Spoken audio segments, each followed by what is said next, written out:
শুরু হলো সব খবর। যমুনা টেলিভিশনের নিয়মিত এই আয়োজনে আপনাদের সবাইকে স্বাগত জানাচ্ছি। মাসুম রাব্বি।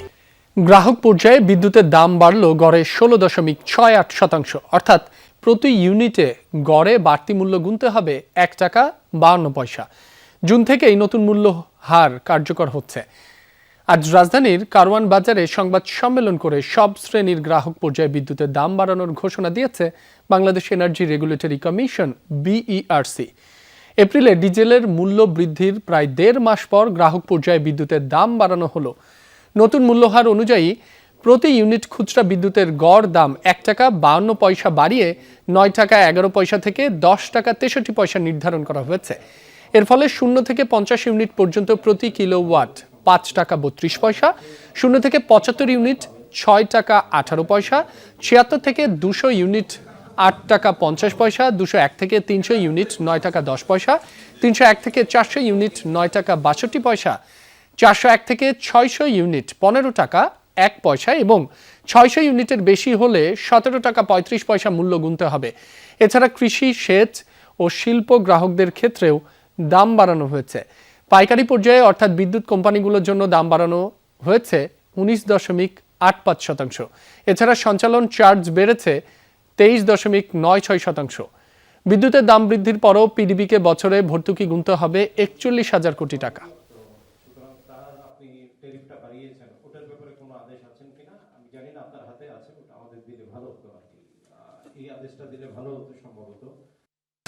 একসঙ্গে যেহেতু আপনার ভর্তুকি কমাতে হবে, একই সঙ্গে আবার ভোক্তার স্বার্থ দেখতে হবে।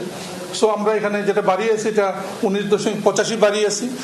একই সঙ্গে যে আমরা যদি স্ল্যাব দেখি, আমরা যেখানে লাইফ লাইন সেখানে বাড়িয়েছি আমরা সবচেয়ে কম 15% বাড়িয়েছি, যাতে যারা লাইফ লাইনে যারা ভোগ করে, নিম্ন আয়ের যারা ভোক্তা তারা যেন সুবিধাটা পায়। এবং এটা পত্রিকায় আসছে যেতে লাইফ লাইন ভোক্তার জন্য বাড়বে এটা 35 টাকা।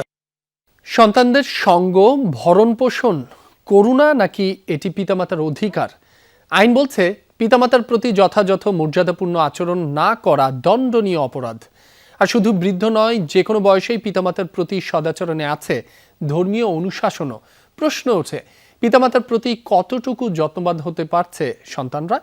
আইন ধর্মীয় নির্দেশের বাইরেও মানসিক স্বাস্থ্যের দিকে বিশেষ নজর দিতে বলছেন বিশেষজ্ঞরা। রিয়াজ রায়হানের রিপোর্ট। ঘরটির চারপাশ দেখলে বোঝার উপায় নেই এখানে কোনো মানুষ বসবাস করছিলেন। বাস্তবতা হলো এখানেই ছিলেন একজন মা, যিনি এই ঘরে মৃত্যুবরণ করেন, অথচ কেউ জানতেই পারেনি। এই মা বৃদ্ধ নূরজাহান বেগমের সন্তানরা সবাই উচ্চশিক্ষিত। তারা কেউ শিক্ষক, কেউ সরকারি বড় আমলা। মৃত্যুর সময় নূরজাহান বেগমের পাশে ছিলেন না আপনজন। সমাজের এমন ঘটনা বরাবরই সামনে আসে, কিন্তু পিতামাতার যত্ন আত্মিনে স্পষ্ট আইনই আছে, যেখানে চিকিৎসা, বাসস্থানের পাশাপাশি সঙ্গ দেওয়াও ভরণ পোষণের অন্তর্ভুক্ত করা হয়েছে। সন্তানদের সঙ্গে একই বাসস্থানে থাকবেন মা বাবা। যদি সেটি সম্ভব না হয় তাহলে নিয়মিত তাদের সঙ্গে সাক্ষাতের বিধান আছে আইনে। ব্যত্যয় হলে জেল জরিমানার বিধানও রাখা হয়েছে পিতামাতা ভরণ পোষণ আইন 2013-এ। আইন অনুসারে আমাদের দেশের ছেলে মেয়েরা বাবা মা বা দাদা দাদির প্রতি তাদের কর্তব্য পালনে আইনত বাধ্য। তো এই ঘটনার ক্ষেত্রে দেখা যাচ্ছে যে একেবারেই আইন তো ইগনোরড হয়েছেই, সামাজিক যে দায়বদ্ধতা বা পারিবারিক যে বন্ধন ব্যাপারগুলো ফলো করি, সেইগুলোর একেবারেই নর্মসের কিছুই এখানে ফলোড হয়নি। এ তো গেল পিতামাতার আইনি সুরক্ষা। ধর্মীয় বিধান আরো কঠোর। ইসলাম ধর্মে পিতামাতার মর্যাদার বিষয়টি গুরুত্ব দেওয়া হয়েছে কোরআন ও হাদিসে। গবেষকরা বলছেন বেশ কিছু আয়াত ও একাধিক হাদিসে পিতামাতার প্রতি সদাচরণের নির্দেশনা দেয়া আছে। আল্লাহ রাসূলের এক হাদিসে আসছে, ইন্নাল্লাহা হাররামা আলাইকুম উকুকাল উম্মাহাত, যে আল্লাহ তোমাদের জন্য হারাম করে দিয়েছেন মা বাবার অবাধ্য হওয়াটা। এবং কোরআনের আরেকটা আয়াতের মধ্যে এসেছে ওয়ালা তাকুল্লাহুমা উফু ওয়ালা তানহারহুমা ওকুল্লাহুমা কাউলান কারিমা, যে তোমরা মা বাবার সাথে এরকম ও শব্দটা করো না যেটা মা বাবার কষ্ট হয়। মা বাবা বয়স্ক হলে মানসিক স্বাস্থ্যের প্রতি উদাসীনতা তাদের মনোজগতেও নেতিবাচক প্রভাব ফেলে।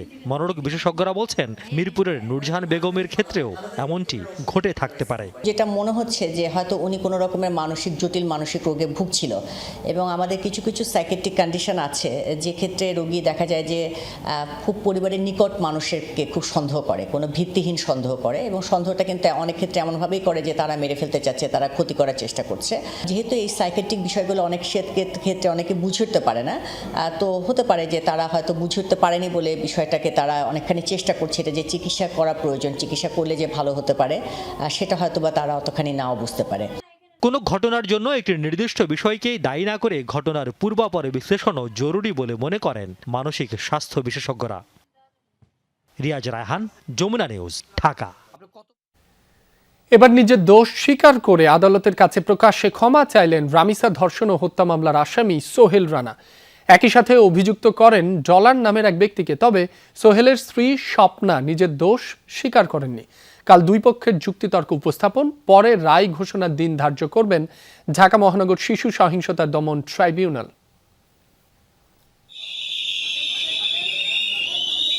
বুধবার রামিসা ধর্ষণ ও হত্যা মামলায় আত্মপক্ষ সমর্থনের জন্য আসামি সোহেল রানা ও তার স্ত্রীকে তোলা হয় আদালতে। আত্মপক্ষ সমর্থনের আগে সোহেল ও স্বপ্না খাতুনের বিরুদ্ধে দেয়া 16 জনের জবানবন্দির নির্মম বর্ণনা তাদের পড়ে শোনান বিচারক। পুরোটা সময়ে আসামিরা কাঠগড়ায় নিশ্চুপ দাঁড়িয়েছিলেন। পরে আসামি সোহেল রানার কাছে বিচারক জানতে চান রামিসাকে ধর্ষণ ও হত্যায় তিনি দোষ স্বীকার করেন কিনা। প্রথমে নিজেকে নির্দোষ দাবি করলেও খানিকক্ষণ পরেই দোষ স্বীকার করে ক্ষমা চান অভিযুক্ত সোহেল রানা। সেই সাথে অভিযুক্ত করেন ডলার নামের আরেকজনকে। রেকর্ড বহির্ভূত কোনো ব্যক্তির নাম যদি কোনো আসামি বলেন, সেইটা আসলে আদালতের প্রসিডিংয়ে বিবেচনাযোগ্য বিষয় না। কারণ যদি তিনি 164 ধারার অধীনে দোষ স্বীকার করার সময় ম্যাজিস্ট্রেটের নিকট বলতেন এই নামটি, তাহলে সংশ্লিষ্ট তদন্তকারী কর্মকর্তা সেই সময় তিনি ব্যবস্থা নিতে পারতেন।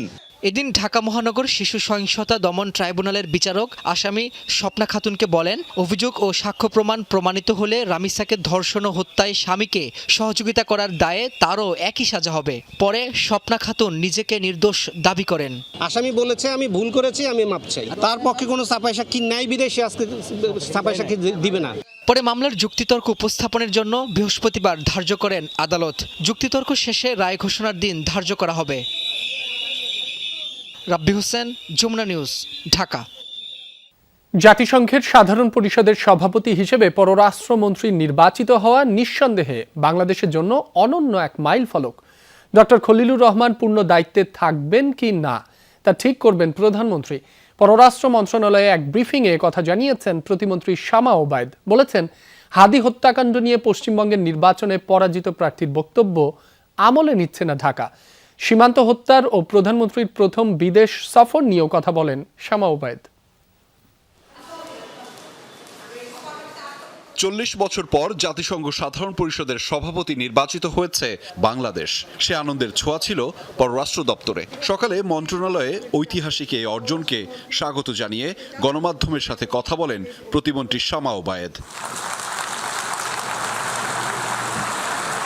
প্রতিমন্ত্রী বলেন, জিয়াউর রহমানের সময় থেকেই আন্তর্জাতিক অঙ্গনে বিএনপির সাফল্যের শুরু। এরই ধারাবাহিকতা এসেছে অনন্য সাফল্য। জাতিসংঘের পাশাপাশি পুরো বিশ্বই আস্থা রেখেছে বাংলাদেশের উপর। মানুষের বিজয়, বাংলাদেশের জনগণের বিজয়, বাংলাদেশের গণতন্ত্রের বিজয়।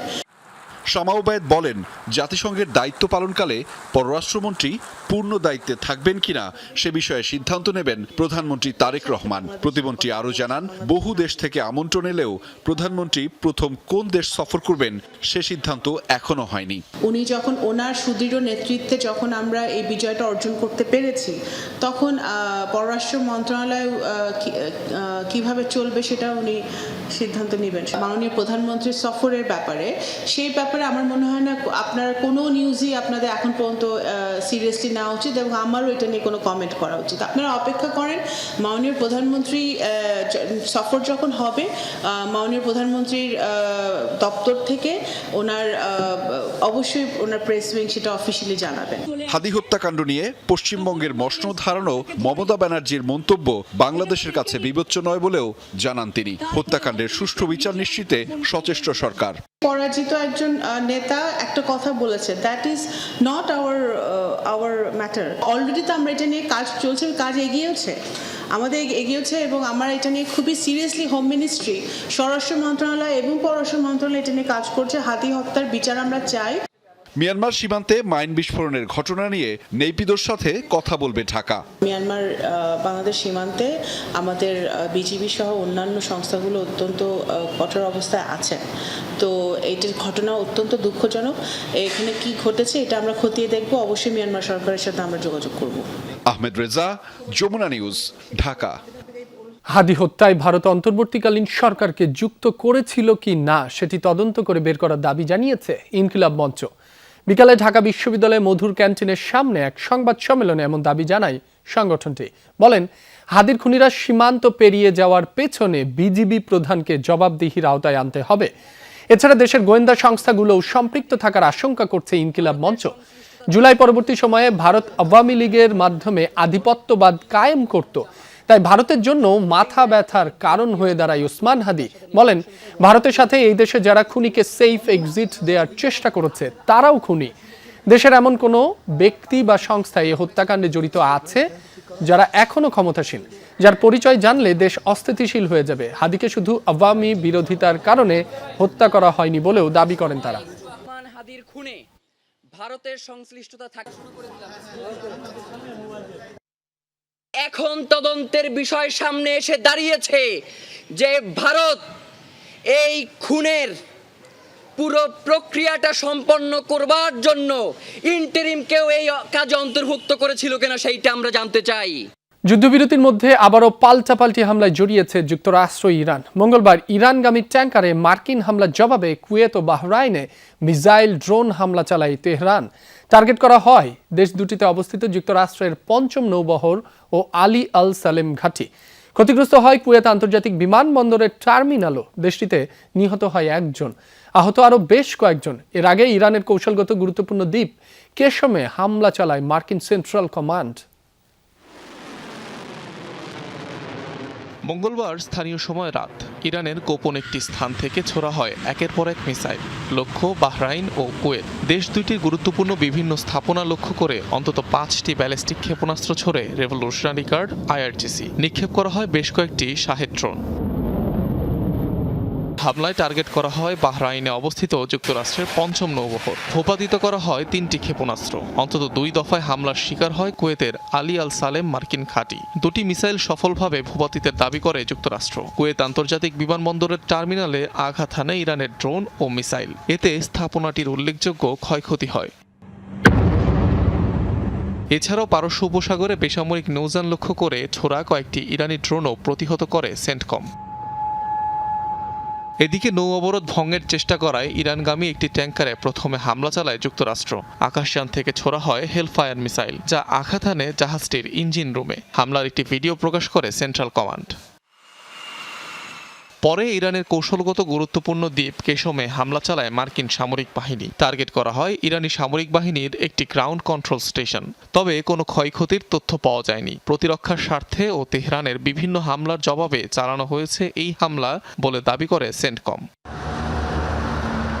সংঘাতময় এমন পরিস্থিতিতে সকল আলোচনা বন্ধ রয়েছে বলে ইরান জানালেও যুক্তরাষ্ট্রের দাবি উল্টো। অনিক রহমান, যমুনা নিউজ। হামো উপসর্গে দেশে মৃতের সংখ্যা 600 ছাড়ালো। গত 24 ঘন্টায় আরও 7 জনের মৃত্যু হয়েছে। এ নিয়ে প্রাণহানি বেড়ে দাঁড়ালো 601 জনে। নতুন রোগী 1265 জন। ময়মনসিংহ মেডিকেলে নতুন রোগী ভর্তি হয়েছেন 29 জন। সিলেট মেডিকেলে 24 ঘন্টায় রোগী ভর্তি হয়েছেন 59 জন। জেলার বিভিন্ন হাসপাতালে মোট চিকিৎসাধীন 239 জন। এছাড়া বরিশাল, রাজশাহী, চট্টগ্রাম ও খুলনার বিভিন্ন হাসপাতালে রোগীদের ভিড় রয়েছে। কোথাও কোথাও আইসোলেশন ওয়ার্ডে শয্যা সংকটে ভোগান্তি পোহাতে হচ্ছে রোগী ও স্বজনদের। হামা উপসর্গে মৃত্যু না থামায় উদ্বেগ বাড়ছে অভিভাবকদের মাঝে। তৃণমূলের স্বাস্থ্য ব্যবস্থা শক্তিশালী করার উদ্যোগ নিয়েছে সরকার। 50 শয্যার উপজেলা স্বাস্থ্য কমপ্লেক্সগুলোকে উন্নীত করা হবে 101 শয্যায়। হেলথ স্ক্রিনিং হবে ঘরে ঘরে। এছাড়া নারীদের জন্য 5টি বিশেষায়িত হাসপাতালের পাশাপাশি 6 মাসের মধ্যে উদ্বোধন করা হবে 5টি শিশু হাসপাতাল। সকালে সচিবালয়ে এসব তথ্য জানিয়েছেন স্বাস্থ্যমন্ত্রী মোহাম্মদ সাখাওয়াত হোসেন। সারা দেশে উপজেলা স্বাস্থ্য কমপ্লেক্স আছে 534টি, এর মধ্যে 100 শয্যা আছে মাত্র 8টিতে, আর 50 শয্যার স্বাস্থ্য কমপ্লেক্স 492টি। এই 50 শয্যার হাসপাতালগুলোকে এবার 101 শয্যায় উন্নীত করার সিদ্ধান্ত নিয়েছে সরকার। স্বাস্থ্যমন্ত্রী জানিয়েছেন, গণপূর্ত বিভাগ বুধবারই এর নকশা ও অবকাঠামোগত কাজ শুরু করেছে। আপনারা জানেন যে গতকাল সকালে সচিবালয়ে এক ব্রিফিংয়ে স্বাস্থ্য খাতের উন্নয়নে নেওয়া পদক্ষেপ সম্পর্কে গণমাধ্যমকে জানান স্বাস্থ্যমন্ত্রী। বলেন, তৃণমূল পর্যায়ে স্বাস্থ্য সুবিধা পৌঁছে দিতে ঘরে ঘরে হেলথ স্ক্রিনিং কার্যক্রম চালু হচ্ছে। প্রাথমিকভাবে দেশের 6 থেকে 10টি উপজেলার একটি করে ইউনিয়নে পরীক্ষামূলক আকারে এই কার্যক্রম শুরু হবে। 492টি উপজেলায় আমরা 50 শয্যা থেকে 101 শয্যা বিশিষ্ট হাসপাতালের কার্যক্রম নতুনভাবে করার জন্য আজকে থেকে শুরু করেছি। মিডওয়াইফার আছে, হেলথ কর্মী আছে, তাদেরকে দিয়ে ঘরে ঘরে আমাদের ছেলে হোক বা মেয়ে হোক তাদের হেলথ স্ক্রিনিং করা হবে। তাদের কার কি অসুবিধা আছে এগুলি সবকিছু টেস্ট করা হবে, সেটা অ্যাপসে নেওয়া হবে। খুলনা, বরিশাল, রাজশাহী, রংপুর বিভাগ এবং কুমিল্লায় যে 5টি বিশেষায়িত শিশু হাসপাতাল নির্মাণ করা হচ্ছে তার প্রত্যেকটিতে একটি করে বিশেষায়িত আইসিইউ থাকবে। আগামী 6 মাসের মধ্যে কাজ শেষে প্রধানমন্ত্রী এগুলোর উদ্বোধন করবেন। 5টি সদরে 200 শয্যা বিশিষ্ট শিশু স্পেশালাইজড শিশু হাসপাতাল আগামী 6 মাসের ভিতরে আমরা উদ্বোধন করতে যাচ্ছি। মাননীয় প্রধানমন্ত্রীকে নিয়ে আমরা এই 5টি শিশু বিশেষায়িত হাসপাতাল উদ্বোধন করব, প্রত্যেকটিতে আইসিইউ থাকবে। শ্রীলঙ্কা ও বাংলাদেশের যৌথ উদ্যোগে নারীদের চিকিৎসা সেবায় 5টি বিশেষায়িত হাসপাতাল নির্মাণ করা হবে। ঢাকা মেডিকেল কলেজ ও স্যার সলিমুল্লাহ মেডিকেল কলেজ হাসপাতালের পুরনো ও ঝুঁকিপূর্ণ ভবন ভেঙে নতুন আধুনিক ভবন তৈরির কথাও জানানো হয় ব্রিফিংয়ে। ঢাকা মেডিকেল কলেজ হাসপাতালে প্রায় 1100 কোটি টাকার উপরে খরচ করে আমরা নতুন আবাসিক ভবন 1টি বা 2টি যেটি প্রয়োজন পড়ে আমরা সেটা প্রতিষ্ঠা করতে যাচ্ছি। তানভীর সিদ্দিক, টিপু, যমুনা নিউজ, ঢাকা। রাজধানীর আদ্দিন হাসপাতালে 6 নবজাতকের মৃত্যুর ঘটনায় স্বাস্থ্য মন্ত্রণালয় গঠিত তদন্ত কমিটি তাদের প্রতিবেদন জমা দিয়েছে। বিকেলে স্বাস্থ্য মন্ত্রণালয়ে তদন্ত রিপোর্ট জমা দেওয়া হয়। ঘটনার কারণ অনুসন্ধানে পৃথকভাবে কাজ করছে স্বাস্থ্য অধিদপ্তরের আরেকটি তদন্ত কমিটি। আগামীকাল তাদের প্রতিবেদন জমা দেওয়ার কথা। এদিকে ভুক্তভোগী পরিবারগুলোর সাথে কথা বলে তথ্য উপাত্ত নিয়েছে রমনা থানা পুলিশ। স্বাস্থ্যমন্ত্রী জানান, 6 নবজাতকের মৃত্যুর ঘটনায় আদ্দিনের চরম অবহেলার প্রমাণ ও অননুমোদিত কাঠামোর কারণে দায়ীদের কোনো ছাড় দেয়া হবে না। জানান, শিশুদের পোস্টমর্টেম না হলেও হাসপাতাল কর্তৃপক্ষ বিশেষ কোনো সুবিধা পাবে না। গেল 27 এপ্রিল হাসপাতালের শিশু ওয়ার্ডে রহস্যজনকভাবে 6 নবজাতকের মৃত্যু হয়। এতে এক শিশুর অভিভাবক বাদী হয়ে মামলা দায়ের করেন।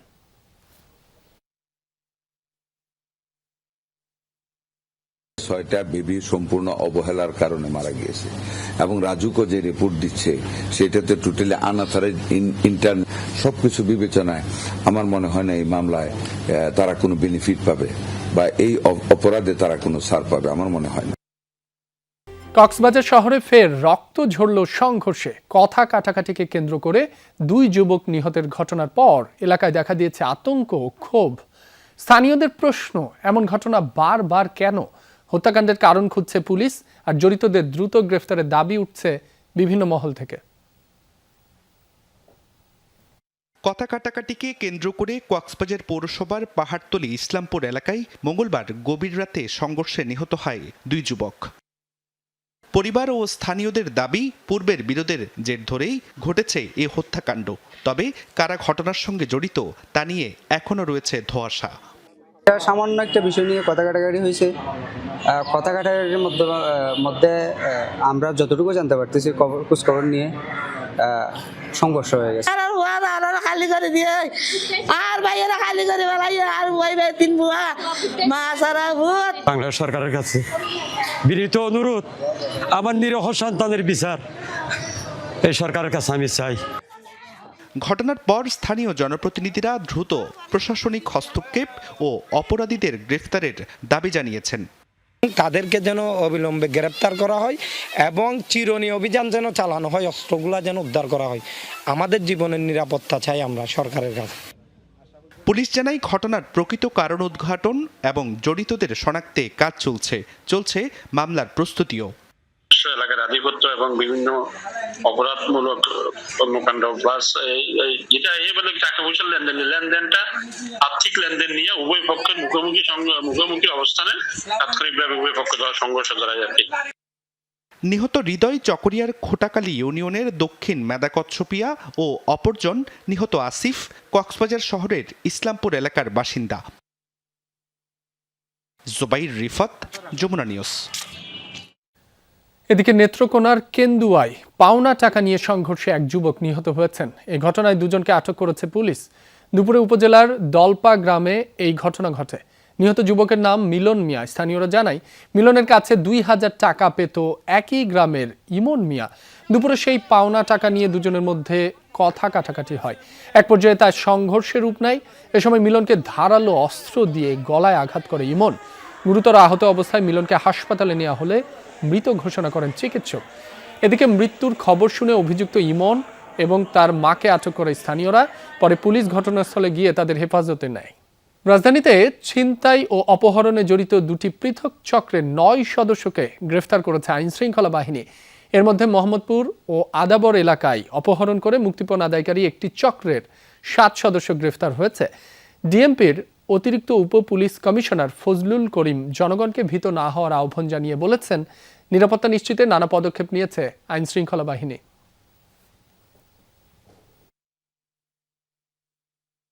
ঈদের ছুটি শেষে বাড়ি ফিরছিলেন দুই বোন। ৩০ মে রাত ৩টার দিকে মোহাম্মদপুরের নূরজাহান রোডের বাসার সামনে নামতেই চাপাতি ধরে তাদের কাছে থাকা মোবাইল, স্বর্ণ, টাকা ও লাগেজ নিয়ে পালিয়ে যায় ছিনতাইকারীরা। এ ঘটনার একটি ভিডিও সামাজিক যোগাযোগ মাধ্যমে ছড়িয়ে পড়ে। অভিযোগ পেয়ে তদন্তে নামে গোয়েন্দা পুলিশ। ছিনতাইয়ের ঘটনায় আনোয়ার হোসেন ও জুয়েল নামের দুজনকে গ্রেফতার করেছে পুলিশ ও র্যাব। এ বিষয়ে বিস্তারিত জানাতে সংবাদ সম্মেলন করে ডিএমপি।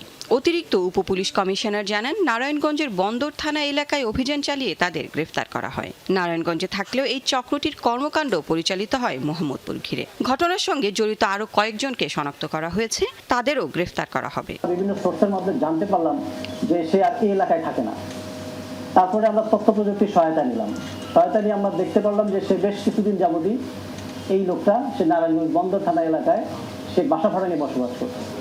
পরবর্তীতে আমরা গোপনে আরও অনুসন্ধান করলাম। পরবর্তীতে গোপন সংবাদের ভিত্তিতে আমরা ওই থানা এলাকায় আমরা অভিযান পরিচালনা করলাম। এদিকে মোহাম্মদপুর ও আদাবর এলাকায় অপহরণ করে মুক্তিপণ আদায়কারী একটি চক্রের ৭ সদস্যকে গ্রেফতার করেছে পুলিশ।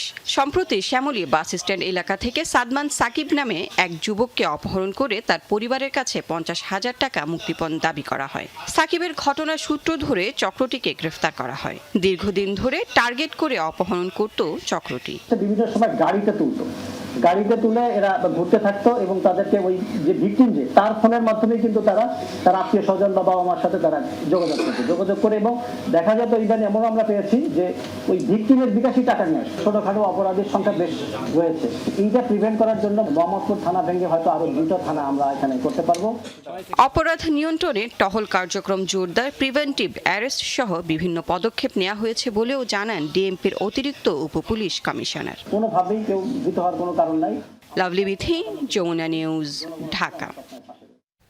ভয়াবহ অগ্নিকাণ্ডে ভারতের রাজধানী নয়াদিল্লির একটি হোটেলের রেস্তোরাঁয় কমপক্ষে ২১ জন নিহত হয়েছেন, যার মাঝে ১৭ জনই বিদেশি নাগরিক।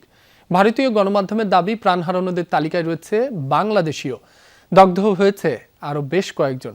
বুধবার সাউথ দিল্লির মালভিয়া নগর এলাকার হোটেলটির নিচতলায় অবস্থিত রেস্তোরাঁ থেকে ছড়িয়ে পড়ে আগুন। জানা যায়, বৈদ্যুতিক চুলা চালু করতে গেলে হঠাৎ আগুন ধরে যায়। দ্রুত ছড়িয়ে পড়ে চারপাশে। এ সময় সেখানে অবস্থান করছিলেন অন্তত 40 জন অতিথি। খবর পেয়ে তাৎক্ষণিক ঘটনাস্থলে পৌঁছান ফায়ার সার্ভিস ও জরুরি উদ্ধারকারীরা। প্রাণ বাঁচাতে জানালা দিয়েও লাফ দেয় অনেকে। বেশ কিছু মানুষকে উদ্ধার করা হলেও ঘটনাস্থলে প্রাণ হারায় অন্তত 21 জন। নিহতদের মধ্যে রয়েছে 18 জন বিদেশি নাগরিক, যার মাঝে রয়েছে কয়েকজন বাংলাদেশীয়। গুরুতর আহত ও দগ্ধদের নেওয়া হয়েছে হাসপাতালে। এ ঘটনায় শোক জানিয়েছেন ভারতের প্রধানমন্ত্রী নরেন্দ্র মোদী। একটি পক্ষ দেশকে অস্থিতিশীল করার চেষ্টা করছে, এজন্য সবাইকে সজাগ থাকতে হবে। ঠাকুরগাঁওয়ে এমনটা বলেছেন স্থানীয় সরকার মন্ত্রী মির্জা ফখরুল ইসলাম আলমগীর। দুপুরে নবগঠিত রুহিয়া উপজেলায় তাকে গণসংবর্ধনা দেওয়া হয়। এ সময় মির্জা ফখরুল বলেন, প্রধানমন্ত্রী তারেক রহমান নির্বাচনের আগে জনগণের কাছে যেসব প্রতিশ্রুতি দিয়েছিলেন তা বাস্তবায়নে সরকার কাজ করে যাচ্ছে। দেশকে এগিয়ে নিতে সবার সহযোগিতা কামনা করেন মির্জা ফখরুল। মাদকের বিরুদ্ধে সামাজিক আন্দোলন গড়ে তোলারও আহ্বান জানান তিনি। গণসংবর্ধনা অনুষ্ঠানের আগে রুহিয়া উপজেলা পরিষদের অস্থায়ী কার্যালয়ের উদ্বোধন করেন স্থানীয় সরকার মন্ত্রী।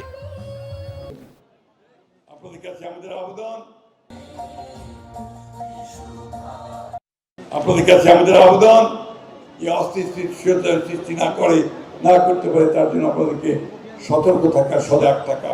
কারণ এই সময়ে যখন আমরা নতুন করে দেশ গঠন করবার কাজ শুরু করেছি তাকে আমার নেতৃত্বে, তখন যেন আমরা আবার বিভ্রান্ত না হয়ে যাই। জ্বালানির পর বিদ্যুতের দাম বাড়ানোকে গণবিরোধী সিদ্ধান্ত বলে মন্তব্য করেছে বিরোধী দল সহ বিভিন্ন রাজনৈতিক দল। বিকেলে বিইআরসির দাম বৃদ্ধির ঘোষণার পরপরই প্রতিক্রিয়া জানায় বিভিন্ন দল। বিদ্যুতের এই দাম বৃদ্ধিকে জনগণের ওপর বাড়তি বোঝা বলছে দলগুলো।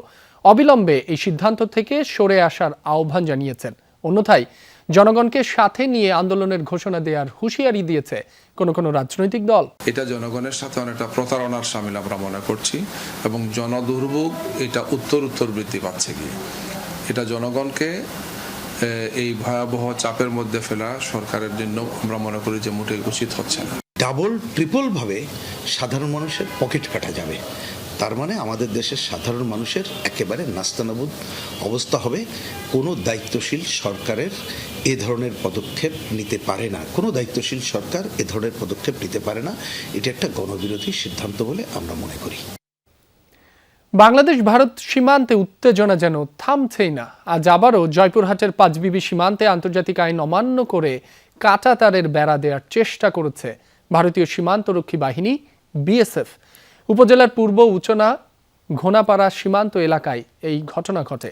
শূন্যরেখার কাছাকাছি কাঁটাতারের বেড়া দেওয়ার কাজ শুরু করলে বিষয়টি বিজিবিকে জানায় স্থানীয়রা। ঘটনাস্থলে পৌঁছে বেড়া দেওয়ার কাজে বাধা দেয় বিজিবি। পরে বিজিবি এবং বিএসএফ এর মধ্যে পতাকা বৈঠক হয়। সেখানে সীমান্তে কাঁটাতারের বেড়া দেওয়ার কাজ বন্ধ রাখার সিদ্ধান্ত নেওয়া হয়। বর্তমানে ঘটনাস্থলে কঠোর নজরদারি করছে বিজিবি। এদিকে সাতক্ষীরা সীমান্তে বিএসএফ এর গুলিতে 2 যুবক গুলিবিদ্ধ হয়েছেন বলে দাবি স্বজনদের। ভোরে আহত মহিউদ্দিন ও শাহিনকে সাতক্ষীরা মেডিকেল কলেজ হাসপাতালে ভর্তি করা হয়। আহতদের দাবি, সীমান্ত এলাকা থেকে ফেরার পথে তাদেরকে লক্ষ্য করে গুলি ছোড়ে বিএসএফ। এতে শাহিনের হাতে এবং মহিউদ্দিনের পিঠে গুলি লাগে। তবে এখনও সীমান্তে বিএসএফ এর গুলি ছোড়ার বিষয়টি নিশ্চিত করেনি বিজিবি। বিসিবি নির্বাচনের তফসিল ও ভোটার তালিকার বৈধতা চ্যালেঞ্জ করে দায়ের করা রিট খারিজ করে দিয়েছেন হাইকোর্ট। বুধবার বিচারপতি ভীষ্মদেব চক্রবর্তী ও বিচারপতি আসিফ হাসানের সমন্বয়ে গঠিত হাইকোর্ট বেঞ্চ এই আদেশ দেন। এর ফলে 7 জুন অনুষ্ঠিতব্য বিসিবি নির্বাচন আয়োজনে থাকছে না আর কোনো আইনি বাধা। বিসিবি নির্বাচনের জন্য কাউন্সিলর মনোনয়ন চেয়ে বিভিন্ন ক্লাবের কাছে পাঠানো নোটিশ প্রত্যাহারের দাবিতে গত 18 মে 6 জন কাউন্সিলর হাইকোর্টে একটি রিট দায়ের করা হয়। এরপর গত 2 জুন একই বেঞ্চে এই রিটের ওপর শুনানি হয়েছিল। রিটকারী ওই 6 জন হলেন বিভিন্ন ক্লাবের 4 বছরের জন্য মনোনীত কাউন্সিলর আরমানুল ইসলাম নয়ন, নাইম হাওলাদার, এনামুল আহসান, আবদুল্লাহ অর্ক, আকিব জাভেদ মুন্না ও রাকিবুল ইসলাম। উত্তর বঙ্গোপসাগরে ভাসমান অবস্থায় থাকা মৃত একটি তিমিকে কুয়াকাটা সৈকতে নিয়ে আসা হয়েছে। 60 ফুট লম্বা অর্ধগলিত তিমিটি বেলিস প্রজাতির।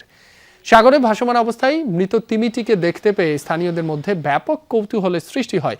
খবর পেয়ে উপকূল পরিবেশ রক্ষা আন্দোলন উপরা নামে একটি সংগঠন তিমিটিকে তীরে নিয়ে আসে। এরপর কুয়াকাটা 0 পয়েন্টের ঝাউবন এলাকায় তিমির মরদেহ রাখা হয়। সেখানে মাটি চাপা দেয়া হবে তিমিটিকে। আনুষ্ঠানিকভাবে উদ্বোধন হলো হামদর্দ ল্যাবরেটরিজ বাংলাদেশের কনজিউমার শাখার। বেলা 11টা নাগাদ হামদর্দ ল্যাবরেটরিজ বাংলাদেশের নতুন কনজিউমার শাখার আনুষ্ঠানিক উদ্বোধন হয় প্রতিষ্ঠানটির প্রধান কার্যালয়ে। উদ্বোধন করেন হামদর্দের ব্যবস্থাপনা পরিচালক ডক্টর হাকিম মোহাম্মদ ইউসুফ হারুন ভুইয়া। বলেন, দেশব্যাপী ভোক্তাদের কাছে হামদর্দের পণ্য ও সেবাকে আরও সহজলভ্য এবং আধুনিক বিপণন ব্যবস্থার আওতায় নিয়ে আসার লক্ষ্যে এই কনজিউমার শাখার যাত্রা শুরু। তিনি আরও বলেন, হামদর্দ থেকে যে আয় হয় সেটা দিয়ে স্কুল, কলেজ, মাদ্রাসা করা হয়। মানুষের ভালো হোক সেই প্রত্যাশা করেন ডক্টর হাকিম। আমরা আমাদের জুরিডিকশন যতটুকু আছে সেখানে আমরা যেন আমাদের পণ্যগুলা সম্প্রসারণ করতে পারি, একটা ভালো মার্কেট সৃষ্টি করতে পারি। এখানে আয় দিয়ে আমরা শুধু আমরা ব্যবসাও করি না, এখান থেকে অর্জিত আয় দিয়ে আমরা স্কুল করি, মাদ্রাসা করি, মসজিদ করি, এমনকি আমরা এখানে ইউনিভার্সিটি করেছি, কয়েকটা কলেজে করেছি।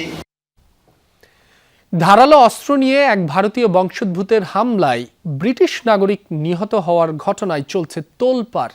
গেল ডিসেম্বরে বিক্রম দিগওয়ারের হামলায় নিহত হয় জন হেনরি নোভাক। অথচ পুলিশের কাছে উল্টো বর্ণবাদী হামলার শিকার হওয়ার অভিযোগ জানিয়েছিল বিক্রম। সহায়তার পরিবর্তে রক্তাক্ত অবস্থায় হেনরিকে আটক করে পুলিশ, পরে তার মৃত্যু হয়। সম্প্রতি ওই ভিডিও প্রকাশ করা হয়। এ অবস্থায় বর্ণবাদ আইন সংস্কারের দাবিতে বিক্ষোভ প্রতিবাদে উত্তাল ব্রিটেনের বিভিন্ন এলাকা।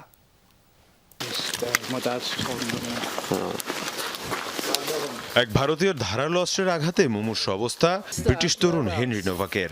রক্তাক্ত অবস্থায় যখন বাঁচার তীব্র আকুতি, তখন সাহায্য করার পরিবর্তে উল্টো তাকে হাতকড়া পরায় পুলিশ। অথচ পাশেই দাঁড়িয়ে হামলাকারী বিক্রম দিগওয়ার। গেল বছরের ডিসেম্বরের ঘটনা এটি।